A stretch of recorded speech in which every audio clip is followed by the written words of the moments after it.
வளர்ச்சி நாயகன் பாரத பிரதமரின் தலைமையேற்று AUO 21Y என்ற குறியீட்டை பயன்படுத்தி பாஜகவில் உறுப்பினராக சேர உங்களை அழைக்கிறேன். Taste Daily. Taste the Daily.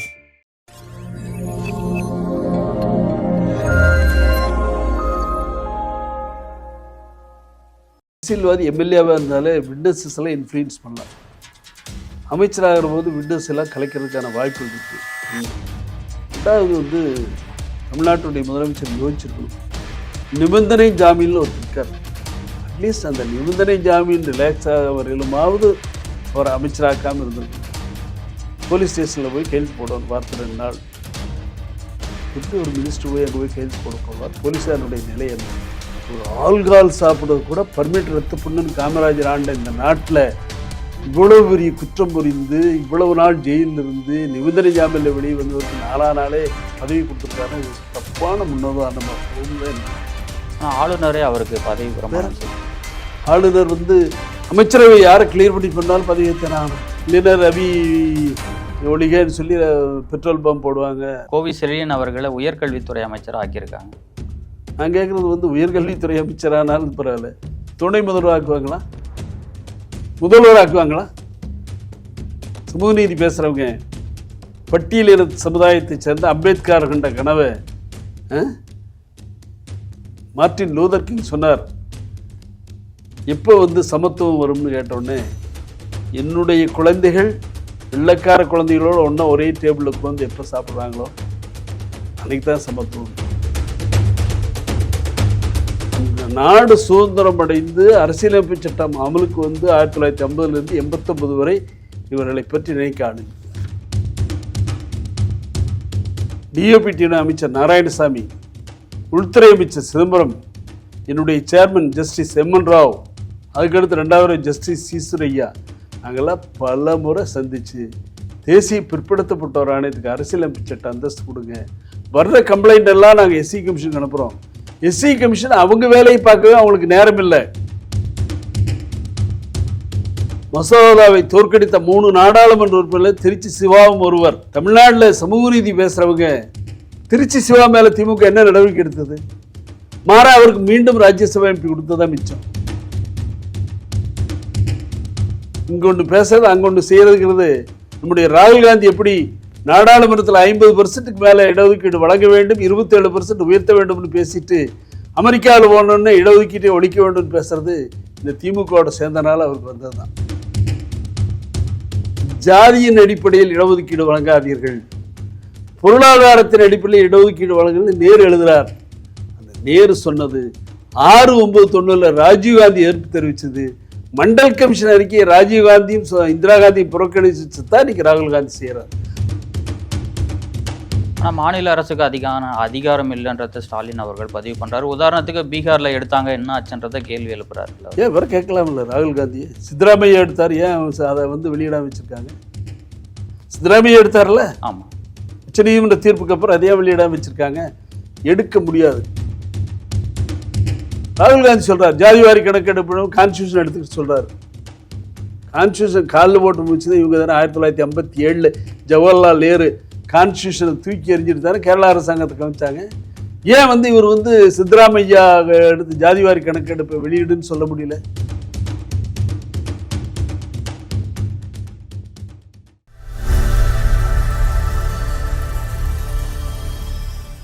Thamarai TV நேயர்களுக்கு வணக்கம். இன்றைய நேர்காணலில் நம்முடன் இணைந்திருக்கும் சிறப்பு விருந்தினர் முன்னாள் MPயும் பாஜக மாநில செயற்குழு உறுப்பினருமான திரு கார்வேந்தன் அவர்கள். வணக்கம். வணக்கம். உங்களுக்கும் வணக்கம். தாமரை தொலைக்காட்சி நேயர்கள் அனைவருக்கும் என்னுடைய பணிவான வணக்கங்கள். தொடர்ந்து இந்தியா முழுவதும் இடஒதுக்கீடு எதிராக பாஜக தான் செயல்படுது என்ற குற்றச்சாட்டை வச்சுதான் நம்ம பார்த்துருக்கோம். இப்போ அப்படியே பாஜக ராகுல் காந்தி அவர்கள் இடஒதுக்கீடுக்கு எதிராக செயல்படுறார் என்ற குற்றச்சாட்டை வச்சிருக்காங்க.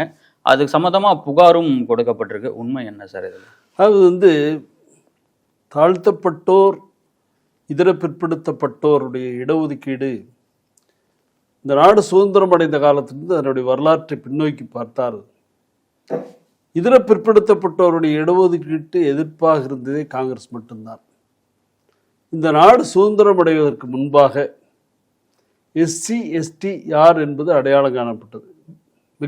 மெக்டொனால்டு வந்து அவருடைய கம்யூனல் ஜியோ மூலம் தெரிவிச்சிருந்தார்.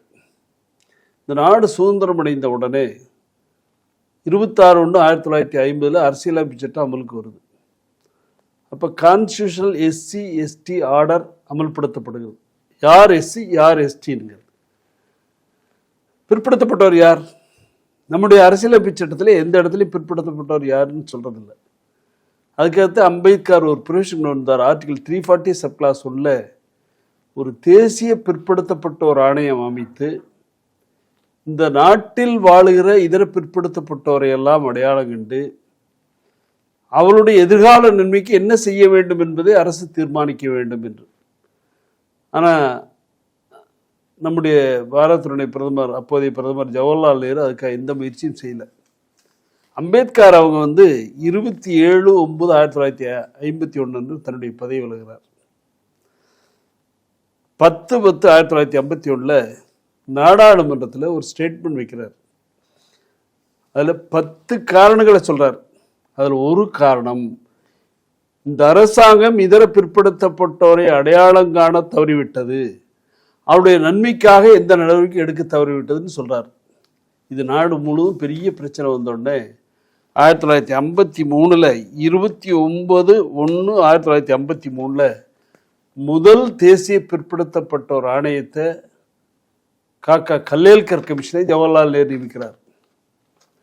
அந்த ஆணையம் நாடு முழுதும் போய் சுற்றி வந்து 2399 ஜாதியினர் பிற்படுத்தப்பட்டவர்கள், அதில் வந்து 837 ஜாதியினர் மிகவும் பிற்படுத்தப்பட்டவர்கள் அறிக்கை தாக்கல் பண்ணார். அந்த அறிக்கையை 30/3/1955 தாக்கல் செய்கிறாரு. 3/9/1956 2 அவைகளிலும் அந்த அறிக்கை வைக்கப்படுகிறது. ஆனால் கொடுமை, 2 அவைகளிலும் விவாதிக்காமலே 14/8/61 ஜவஹர்லால் நேரு அரசாங்கம் ரிஜெக்ட் பண்ணிடுது. என்ன காரணம்னு இதையே ரிஜெக்ட் பண்ணிடுறாங்க. அதற்கு பின்பு இன்னும் சொல்லப்போனால் இந்த நாடு சுதந்திரம் அடைந்ததிலிருந்து 16 வருஷம் 9 மாதம் ஜவஹர்லால் நேரு பிரதமர். அதுக்கப்புறம் இந்திரா காந்தி 11 வருஷம் 2 மாதம் பிரதமர். இந்த இதர பிற்படுத்தப்பட்டவரை பற்றி அவங்க கண்டுக்கிறது இல்லை. ஆர்டிகல் 341 பிரகாரம் அம்பேத்கர் சொன்னதன்படி இந்த ஆணையம் அமைக்கிறது இல்லை. 1977 ஜனதா கவர்மெண்ட் வருகிறது. மொரார்ஜி தேசாய் பிரதமர் ஆகிறார். 24/3/1977 பிரதமர் ஆகிறார். 20 வருடம் 1978 இதர பிற்படுத்தப்பட்டவரை அடையாளம் காண மண்டல் கமிஷன் அமைக்கிறேன்னு அறிவிக்கிறார். அது 1/1/79 அமல்படுத்தப்படுகிறது. மண்டல் கமிஷன் நாடு முழுதும் போய்ங்க 31/12/1980 அறிக்கை தாக்கல் பண்ணுது. கிட்டத்தட்ட 3743 ஜாதியினர், 52%, அவங்களுக்கு 27% கல்வி வேலை வாய்ப்பில் இடம் கொடுக்க வேண்டும் என்று சொல்லி தாக்கல் பண்ணார். 14 நாள் இந்திரா காந்தி பிரதமர் ஆயிடுறாங்க. 14/1/80 இந்திரா காந்தி 31/10/84 வரையும் பிரதமர். அதற்கு பின்பு ராஜீவ் காந்தி 2/12/1989 வரை பிரதமர். இந்த அறிக்கை தொட்டு பார்க்கறது. இந்த நாடு சுதந்திரம் அடைந்து அரசியலமைப்பு சட்டம் அமலுக்கு வந்து 1950 89 வரை இவர்களை பற்றி நினைக்க ஆளுங்க. விபி சிங் பிரதமர் ஆகிறார். 7/8/90 விபி சிங் வந்து மண்டல் கமிஷன் அறிக்கையை 2 அவையிலும் தாக்கல் செய்து நடைமுறைக்கு கொண்டு வரார். 27% இடஒதுக்கீடு வழங்குகிறேன் அறிவிக்கிறார். 13/8/90 அரசாணை வெளியிடப்படுகிறது. இந்தியா முழுவதும் காங்கிரஸ் தூண்டுதலால் போராட்டம், மாணவர்கள் போராட்டம். டெல்லியில் வந்து கிட்டத்தட்ட 57 பேர் மாணவர்கள் தற்கொலை முயற்சி, 300 பஸ்கள் எரிக்கப்படுகிறது. நாடாளுமன்றத்தில் 193 ப்ரொவிஷன் படி டிஸ்கஷன் வரும். 6/9/90 கம்யூனிஸ்ட் கட்சி சார்பில் பேசிய இந்திரஜித் குப்தா, சோம்நாத் சட்டர்ஜி மண்டல் கமிஷன் அறிக்கையும் இந்த இடஒதுக்கீட்டையும் வரவேற்று பேசுகிறாங்க. ஒரே ஒரு தலைவர் மட்டும் 2.5 மணி நேரம் பேசுறார். 6/9/90 அன்னைக்கு ராஜீவ்காந்தி இதர பிற்படுத்தப்பட்டோருக்கு மண்டல் கமிஷன் அறிக்கை சொல்லியிருப்பது தவறு, இந்த அறிக்கையை தூக்கி எறிய வேண்டும், 27% இடஒதுக்கீடு தவறு, இந்த நாட்டு மக்களை ஜாதியின்பால் துண்டாடுவதற்காக விபி சிங் முயற்சி செய்கிறார் பேசுறாரு. உடனே சோமநாத் சட்டர்ஜி கேட்குறாரு, இந்த அறிக்கை உங்களோட தானே 10 வருஷம் இருந்தது, நீங்கள் இப்போ தூக்கி எறிஞ்சிருக்கலாம்ல, ஏன் 10 வருஷம் தொடரவில்லை? காங்கிரஸ் தூண்டுதலால் பல பேர் சுப்ரீம் கோர்ட் போகிறான். சுப்ரீம் கோர்ட் இந்திரா சகானி என்கிற வழக்கை லீடிங் கேஸாக எடுத்துக்கிறாங்க. அந்த வழக்கில் 9 நீதிபதிகள் அடங்கிய அமர்வில் 27% இடஒதுக்கீடு செல்லும். அதே சமயம் இதர பிற்படுத்தப்பட்டோர் நலன் காப்பதற்காக தேசிய பிற்படுத்தப்பட்டோர் ஆணையம் அமைக்க வேண்டும், கிரிமி லேயர் முறை ஃபார்வேர்ட்ஸ் எமாங் பேக்வேர்ட்ஸ் அடையாளம் காண வேண்டும் அப்படிங்கிற நிபந்தனையோட உச்சநீதிமன்றம் 92ஆம் ஆண்டு தீர்ப்பு வழங்குது. இதில் என்னன்னா, ராஜீவ்காந்தி மட்டுமல்ல, ராஜீவ்காந்தியோட சேர்ந்த வசந்த் சாத்தே போன்றவர்கள்லாம் கடுமையாக விமர்சனம் பண்ணுறாங்க. அதுவும் வசந்த் சாத்தே ரொம்ப கடுமையாக VP Singh reviving the caste system in this கண்ட்ரிங்கிறார், ஜாதி அரசியலை கொண்டு வர்றான்னு சொல்கிறாங்க. இன்னைக்கு நாடாளுமன்றத்தில் கான்ஸ்டியூஷன் புக்கை காமிச்சு 50% இடஒதுக்கீடு பத்தாது, உயர்த்தணும்னு பேசுகிற ராகுல் காந்தி வெளிநாட்டில் போய் சார்ஜியா பல்கலைக்கழகத்தில் SC ST OBC இடஒதுக்கீடு தப்பாக பயன்படுத்தப்படுகிறது, நாங்கள் வந்தால் இடஒதுக்கீட்டை எடுத்துருவோம்னு சொல்கிறாரு. ஆனால் அவர் அதுக்கு மாறாக சொல்கிறாரு, நாங்கள் வந்தாக்க அதை அதிகரிப்போம் தான் நான் பேசினேன் அமெரிக்காவில் அப்படின்றத அவர் விளக்கம் கொடுக்குறாரு. இப்போ அமெரிக்க பத்திரிகையாளர் தவறு பண்ணிட்டாங்களா? அமெரிக்காவில் ஒரு ரிப்போர்ட்டர், உங்களை மாதிரி ஒரு ரிப்போர்ட்டர் ராகுல் காந்தி பேட்டி எடுக்கிறாங்க. இந்திரா காந்தி அவர்கள் மொரார்ஜி தேசாய் கவர்மெண்ட்டில் ஜெயிலுக்கு போயிட்டு வெளியே வந்த உடனே இந்த மாதிரி லண்டன் போகிறாங்க. லண்டனுக்கு போனோடனே லண்டனில் இருக்க பத்திரிகையாளர்லாம் கேட்குறாங்க, சிறை அனுபவம் உங்களுக்கு எப்படி இருந்தது? நான் நாட்டுக்கு வெளியில் என்னுடைய நாட்டை பற்றி நான் சொல்ல மாட்டேன். அந்த ரிப்போர்ட் ராகுல் காந்தி கிட்ட சொல்கிறாரு, நாட்டுக்கு வெளியில் வரும்போது அம்மா உங்கள் பாட்டி மாதிரி பின்பற்றுங்க, தப்பாக பேசாதீங்கன்னு. அவர் ராகுல் காந்தி பொறுத்தவரையிலும் இடஒதுக்கீடு மட்டுமல்ல, எங்கெல்லாம் வெளிநாடு போகிற போது நரேந்திர மோடி பற்றி மிக தவறாக பேசுறது. நரேந்திர மோடி வெளிநாட்டுக்கு போனார்னா வெளிநாட்டில் இந்தியர்களை சந்திக்கிறார், இந்திய தொழிலாளர்களை சந்திக்கிறார், மாணவர்களை சந்திக்கிறார். உங்களுக்கு என்ன கஷ்டம் இருக்குது, என்ன குறை இருக்குது, நான் என்ன செய்யணும்னு சொல்லி ஒவ்வொரு நாட்டிலையும் இன்னைக்கு இந்தியர்களுக்கு மரியாதையை நரேந்திர மோடி தேடி கொடுத்துருக்கார். ஆனால் இவர் வெளிநாட்டுக்கு போகிற போதெல்லாம் இந்தியாவுக்கு துரோகம் விளைவிக்கிறார்கள், பாகிஸ்தானிய தீவிரவாத அமைப்பில் தொடர்புடையவங்க, அந்த மாதிரிப்பட்டவங்களை தான் சந்திக்கிறாங்க.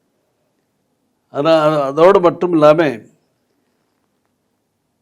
சுப்ரீம் கோர்ட் 16/11/92 சொன்ன இந்திரா சகானி வழக்கு தீர்ப்புப்படி 93ஆம் ஆண்டு தேசிய பிற்படுத்தப்பட்டோர் ஆணையத்தை 14/8/93 PV நரசிம்மராவ் அமைக்கிறார். அதில் என்ன கொடுமைங்கன்னா, எ கமிஷன் வித்தவுட் பவர்ஸ். நான் அந்த கமிஷனில் 6 வருஷம் பணியாற்றினேன்.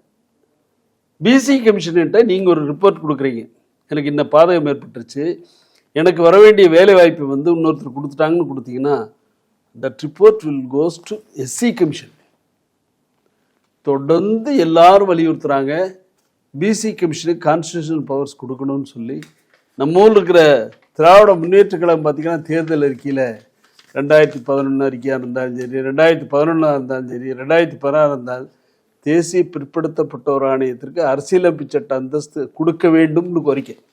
நான் தேசிய பிற்படுத்தப்பட்டோர் ஆணைய உறுப்பினராக இருந்தபோது பிரதமர் மன்மோகன் சிங், DOPT அமைச்சர் நாராயணசாமி, உள்துறை அமைச்சர் சிதம்பரம், என்னுடைய சேர்மன் ஜஸ்டிஸ் MN ராவ், அதுக்கடுத்து 2வது ஜஸ்டிஸ் சீசுரையா, நாங்கள்லாம் பல முறை சந்தித்து தேசிய பிற்படுத்தப்பட்டோர் ஆணையத்துக்கு அரசியலமைப்பு சட்ட அந்தஸ்து கொடுங்க, வர்ற கம்ப்ளைண்ட் எல்லாம் நாங்கள் SC கமிஷனுக்கு அனுப்புகிறோம். SC கமிஷன் அவங்க வேலையை பார்க்கவே அவங்களுக்கு நேரம் இல்லை, பிசி மக்களுடைய வேலையை பார்ப்பாங்க, கண்டுக்கல. ஒரே ஒரு முறை நம்முடைய இப்போ பிரதமர் நரேந்திர மோடி அவர்கள் 2014 பொறுப்பேற்ற போது நாங்கள் இந்த வேண்டுகோளை நேரில் சந்தித்து வைத்தோம். தேசிய பிற்படுத்தப்பட்டவர் அனைத்துக்கு அரசியலமைப்பு சட்ட அந்தஸ்து தர வேண்டும் என்று சொல்லி. அதனுடைய விளைவாக நரேந்திர மோடி அவர்கள் அரசியலமைப்பு சட்ட திருத்த மசோதா 123/2017 நாடாளுமன்றத்தில் தாக்கல் செய்தார். 10/4/2017 மக்களவையில் வருது. 362 நாடாளுமன்றத்தில் 360 பேர் ஓட்டு போடுறாங்க. சோனியா காந்தி, ராகுல் காந்தியும் ஓட்டு போடுறாங்க. 11ஆம் தேதி அன்னைக்கு மாநிலங்களவைக்கு போகுது. மாநிலங்களவையில் பாஜகவுக்கு மெஜாரிட்டி இல்லாத காரணத்தினால் எல்லாம் சத்தம் போட்டு செலக்ட் கமிட்டிக்கு அனுப்பணும். செலக்ட் கமிட்டிக்கு அனுப்புகிறாங்க. செலக்ட் கமிட்டி வந்து நம்முடைய ஸ்ரீ புபேந்தர் யாதவ் தலைமையிலான கமிட்டி கான்ஸ்டியூட் பண்ணுறாங்க. அந்த கமிட்டியில் சாட்சியம் அளித்ததில் நான் எங்களுடைய ஈஸ்வரையா சேர்மனும் சாட்சியம் அளித்தோம். அது வந்து 19/7/2017 அறிக்கை தாக்கல் செய்யுது. அந்த அறிக்கை 31/7/2017 விவாதத்துக்கு வருது. விவாதத்துக்கு வந்தபோது கட் மோஷன் நம்ம சொல்கிற மாதிரி திருத்தல் மசோதா கொண்டு வர்றாங்க. ஒரு பெண்ணை உறுப்பினராக நியமிக்க வேண்டும், ஒரு சிறுபான்மையரை நியமிக்க வேண்டும் சொல்லி யார் கொண்டாடுறதுன்னா திக்விஜய் சிங், ஹரிபிரசாத், நம்ம ஊர் திருச்சி சிவா. இப்போ அருண்ஜேட்லி சரி அல்லது வந்து நம்முடைய புபேந்தர் யாதவ் விலைக்கு சொல்கிறாங்க. பெண்களுக்கான தனி கமிஷன் இருக்குது, உமன்ஸ் கமிஷன் இருக்குது, சிறுபான்மை கமிஷன் இருக்குது. நாங்கள் பெண்களை கூட சேர்மனாக போடுறோம், வைஸ் சேர்மனாக போடுறோம், தயவுசெய்து இந்த மசோதா பாஸ் பண்ண வைங்கன்னு. கட்மோஷன் நிறைவேறி மசோதா தோற்கடிக்கப்படுகிறது. மாநிலங்களவையில் மசோதாவை தோற்கடித்த 3 நாடாளுமன்ற உறுப்பினர்கள் திருச்சி சிவாவும் ஒருவர். தமிழ்நாட்டில் சமூக நீதி பேசுறவங்க திருச்சி சிவா மேல திமுக என்ன நடவடிக்கை எடுத்தது? மாறா அவருக்கு மீண்டும் ராஜ்யசபா எம்பி கொடுத்ததான் மிச்சம். இங்க ஒன்று பேசுறது அங்க ஒன்று செய்யறதுங்கிறது.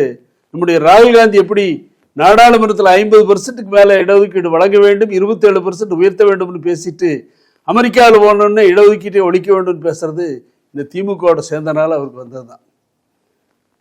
மீண்டும் 102 பார் அரசியலமைப்பு சட்டத்தின் 102வது அமெண்ட்மெண்ட் 2017 கொண்டு வந்து நம்முடைய உள்துறை அமைச்சர் அமித்ஷா அவர்களும் பிரதமர் அவர்களும் நேரடியாக இருந்து இரு அவைகளிலும் நிறைவேற்றி 2019 constitutional body at par with SC commission அமைத்தது பெருமை நரேந்திர மோடி அவர்களுக்கு தான் சார்.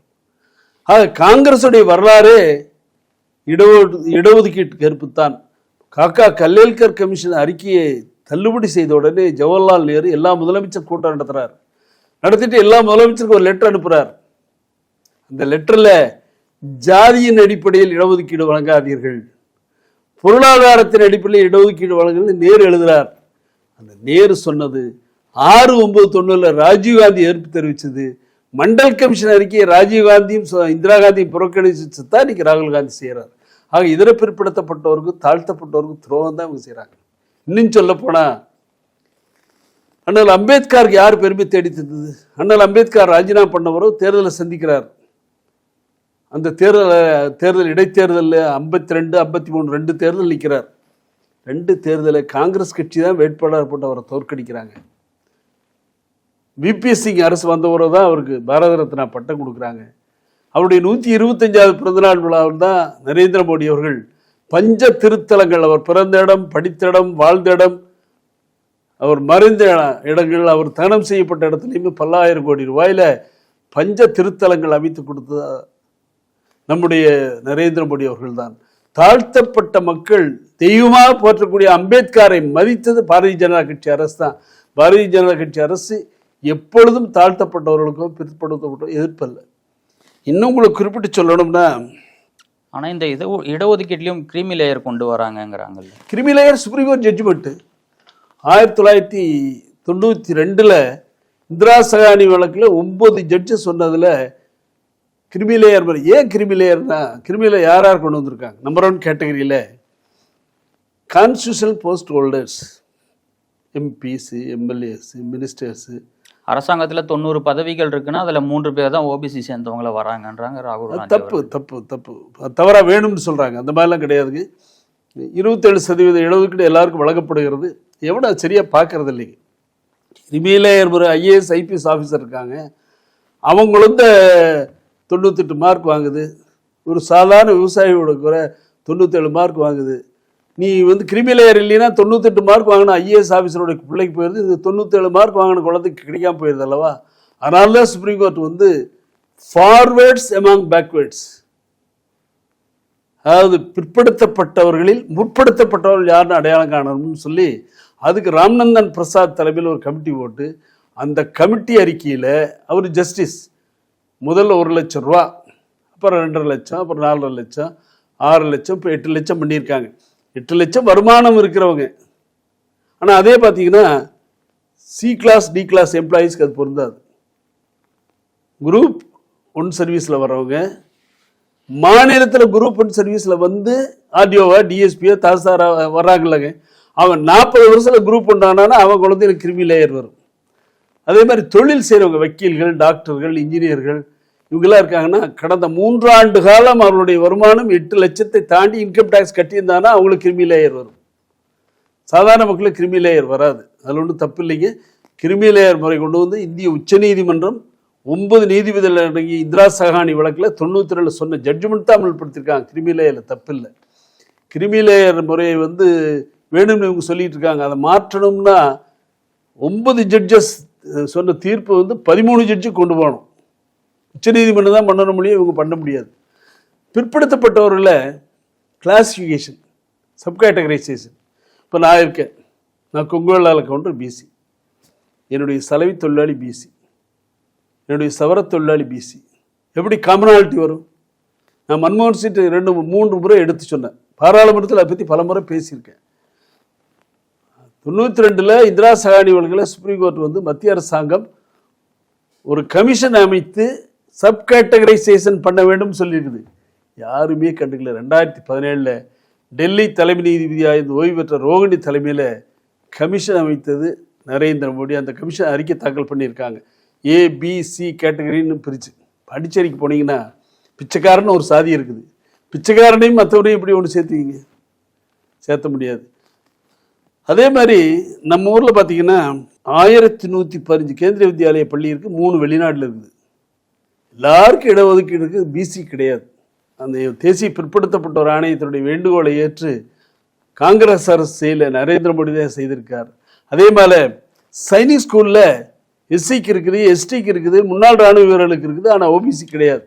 35 சைனிக் ஸ்கூல்லையும் OBCக்கு 27% இடஒதுக்கீடு கொடுத்தவர் நரேந்திர மோடி. ஜவஹர் நவோதய வித்யாலயா 595 இருக்கு, OBCக்கு இடஒதுக்கீடு கிடையாது, கொடுத்தவர் நரேந்திர மோடி. அப்புறம் எப்படி OBC SCக்கு எதிர்ப்பு, STக்கு எதிர்ப்பு, BCக்கு எதிர்ப்புன்னு சொல்ல முடியும்? இன்னொன்று முக்கியமான விஷயம், ஜாதிவாரி கணக்கெடுப்பு. அதான் மையமா பேசுறாங்க. 2000 செயல்படுத்தாம இது எப்படி நீங்க சொல்றேன். 2010 மகாராஷ்டிரா அரசாங்கம் மராத்தா ஜாதிக்கு 16% இடஒதுக்கீடு. அந்த கேஸ் சுப்ரீம் கோர்ட்டில் வரும். அந்த கேஸில் மிக தெளிவாக ஜட்ஜ்மெண்ட் சொல்லியிருக்காங்க. மாநில அரசாங்கம் ஜாதிவாரி கணக்கெடுப்பு எடுக்க வேண்டும். எந்தெந்த மாநிலம் 50% மேலே இடஒதுக்கீடு கொடுத்துட்டு 50%ங்கிறது சுப்ரீம் கோர்ட் இந்திரா சஹானி கேஸில் சொன்ன 50 தாண்டக்கூடாதுன்னு, அந்த சீலிங்கை தாண்டி இருக்கவெல்லாம் குவான்டிஃபைடு டேட்டா கணக்கு கொடுப்பதற்கு ஜாதிவாரி கணக்கெடுக்க வேண்டும். இன்னைக்கு வரையிலும் 69% இடஒதுக்கீடு கொடுக்குறது தமிழ்நாட்டில் இன்னைக்கு வரையிலும் எடுக்கல. 69% இடஒதுக்கீட்டை ஆட்சேபித்து வழக்கறிஞர் விஜயன் தாக்கல் செய்திருக்க வழக்கு இன்னும் பண்ணிக்காரு. ஆனால் மாநில அரசுக்கு அதிகாரம் இல்லைன்றத ஸ்டாலின் அவர்கள் பதிவு பண்றாரு. உதாரணத்துக்கு பீகார்ல எடுத்தாங்க, என்ன ஆச்சுன்றத கேள்வி எழுப்புறாரு. ஏன் வேற கேட்கலாம் இல்லை? ராகுல் காந்தியை சித்தராமையா எடுத்தார், ஏன் அதை வெளியிடாம வச்சிருக்காங்க? சித்தராமையா எடுத்தார்ல, ஆமா, உச்சநீதிமன்ற தீர்ப்புக்கு அப்புறம் அதே வெளியிடாம வச்சிருக்காங்க. எடுக்க முடியாது. நான் கமிஷனில் இருந்தபோது எங்களுடைய சேர்மனோட சிதம்பரம் அவங்க ஹோம் மினிஸ்டர் நேரில் சந்திச்சு 2-3 முறை சந்திச்சு பேசணும் ஜாதிவாரி. அவர் மிக தெளிவாக சொன்னார், ஜாதிவாரி கணக்கெடுப்பை மாநிலங்கள் எடுக்க வேண்டும், அதை மத்திய அரசாங்கம் ஏற்றுக்கொள்ளும். அதுக்கான எக்ஸ்பென்ஸை மத்திய அரசாங்கம் கொடுத்துருவாங்க. சென்சஸ் வேற, சென்சஸில் இதை கன்ஃபியூஸ் பண்ண முடியாது. ஏன் முடியாதுன்னா, உதாரணத்துக்கு சொல்கிறேன், நான் கொங்குவெள்ளாள கவுண்டர், தமிழ்நாட்டில் ஸ்டேட் BC சென்ட்ரல் OBCயில் இருக்கிறேன். நான் பாண்டிச்சேரிக்கு போனீங்கன்னா ஸ்டேட்டில் பிசி, சென்ட்ரலில் ஃபார்வேர்டு. வட மாநிலத்துக்கு போனீங்கன்னா 9 மாநிலங்களில் ஜாட் கம்யூனிட்டி மெஜாரிட்டியாக இருக்காங்க. ஒரு மாநிலம் ராஜஸ்தானில் மட்டும் அவன் ஓபிசியாக இருக்கான். 8 மாநிலங்களில் ஃபார்வேர்டாக இருக்கான். இப்படி மத்திய அரசாங்கம் வந்து ஜாட் கம்யூனிட்டி பிசின்னு சொல்ல முடியும்? நீ மாநில அரசாங்கம் எடுத்து என்னென்ன ஜாதி இருக்காங்க, இவங்க பிசியில் இருக்காங்க, எம்பிசியில் இருக்காங்க அப்படிங்கிற பட்டியலை இவங்க கொடுக்கணும், மத்திய அரசாங்கம் ஏற்றுக்கணும். இதுதான் முறை. இது வந்து தேர்தலுக்காக இவங்க சொல்றது. ராகுல் காந்தி சொல்றார் ஜாதிவாரி கணக்கெடுப்பு கான்ஸ்டியூஷன் எடுத்துக்கிட்டு சொல்றாரு. கான்ஸ்டியூஷன் காலில் போட்டு முடிச்சுதான் இவங்க தானே 1957 ஜவஹர்லால் நேரு கான்ஸ்டியூஷனை தூக்கி எறிஞ்சிட்டு தானே கேரளா அரசாங்கத்தை கவனிச்சாங்க. ஏன் வந்து இவர் வந்து சித்தராமையா எடுத்து ஜாதிவாரி கணக்கெடுப்பை வெளியிடுன்னு சொல்ல முடியல? அங்கே ஒக்கலிகாஸ் அதிகமாக இருக்காங்க, அவன் பர்சன்டேஜ் கம்மியாக வந்தால் பிரச்சனையாகும்னு சொல்லி வச்சிருக்கான். ராகுல் காந்தி அவருடைய கட்சி ஆளுகிற மாநிலத்திலே பண்ண முடியல. அப்புறம் எப்படி போய் தேர்தலுக்காக சொல்றது, மக்களை ஏமாற்றுவதற்காக சொல்றது?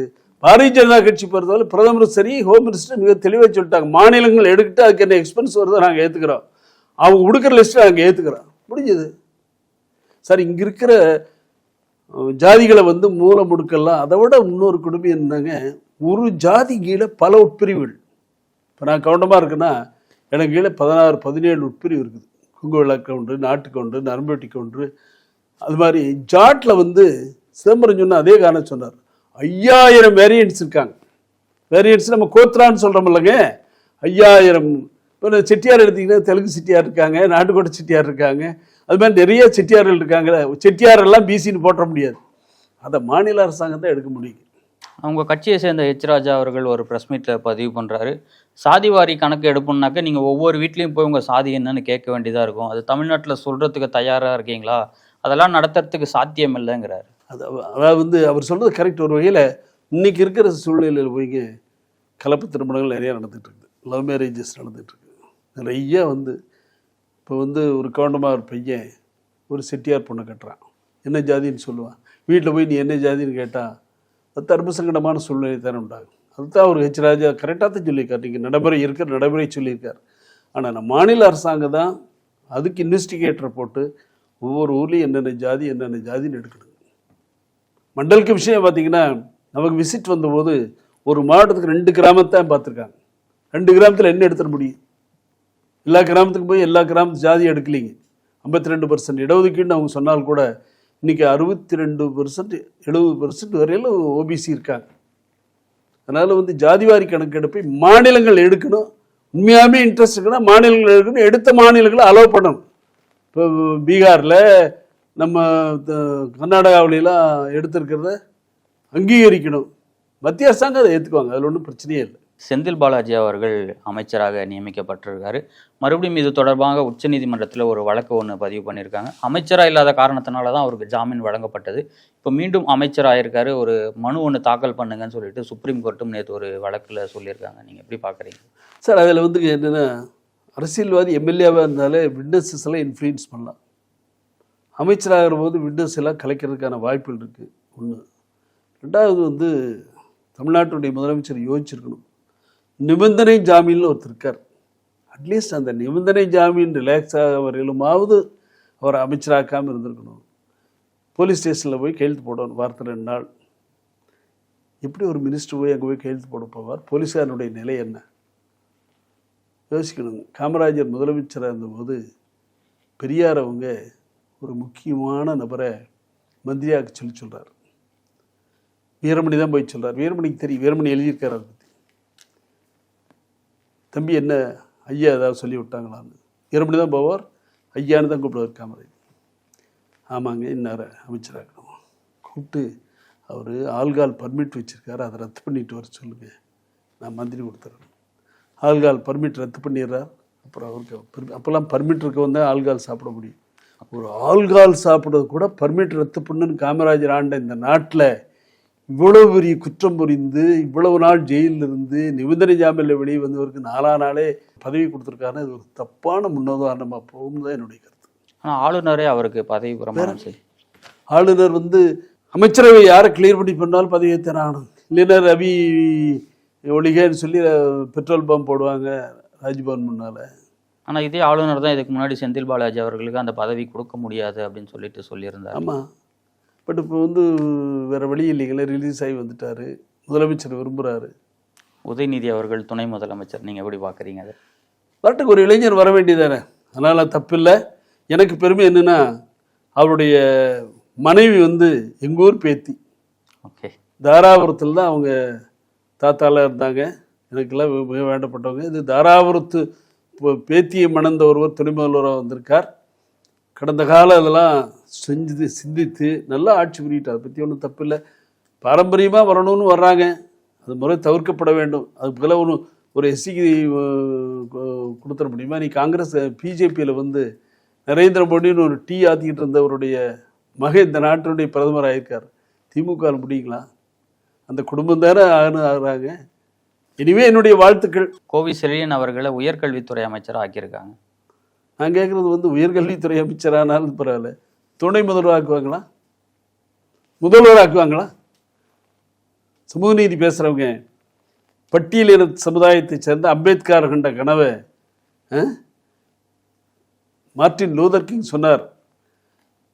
எப்போ வந்து சமத்துவம் வரும்னு கேட்டோடனே, என்னுடைய குழந்தைகள் வெள்ளைக்கார குழந்தைகளோடு ஒன்றா ஒரே டேபிளுக்கு வந்து எப்போ சாப்பிட்றாங்களோ அன்றைக்கி தான் சமத்துவம். நீ வந்து சமூக நீதி பேசலாம், சமூக நீதினா எங்களுடைய அடுத்த முதல்வர் எஸ்சின்னு சொல்ல திமுக தயாரா? ஆனால் பிஜேபி தயார், பிஜேபி பண்ணுவோம், அதில் ஒன்றும் மாறுதலே கிடையாது. எங்களதில் வந்து இன்னார் இதாங்கிறது வாரிசு உரிமைங்கிறது கிடையாது, திமுக செய்யாது.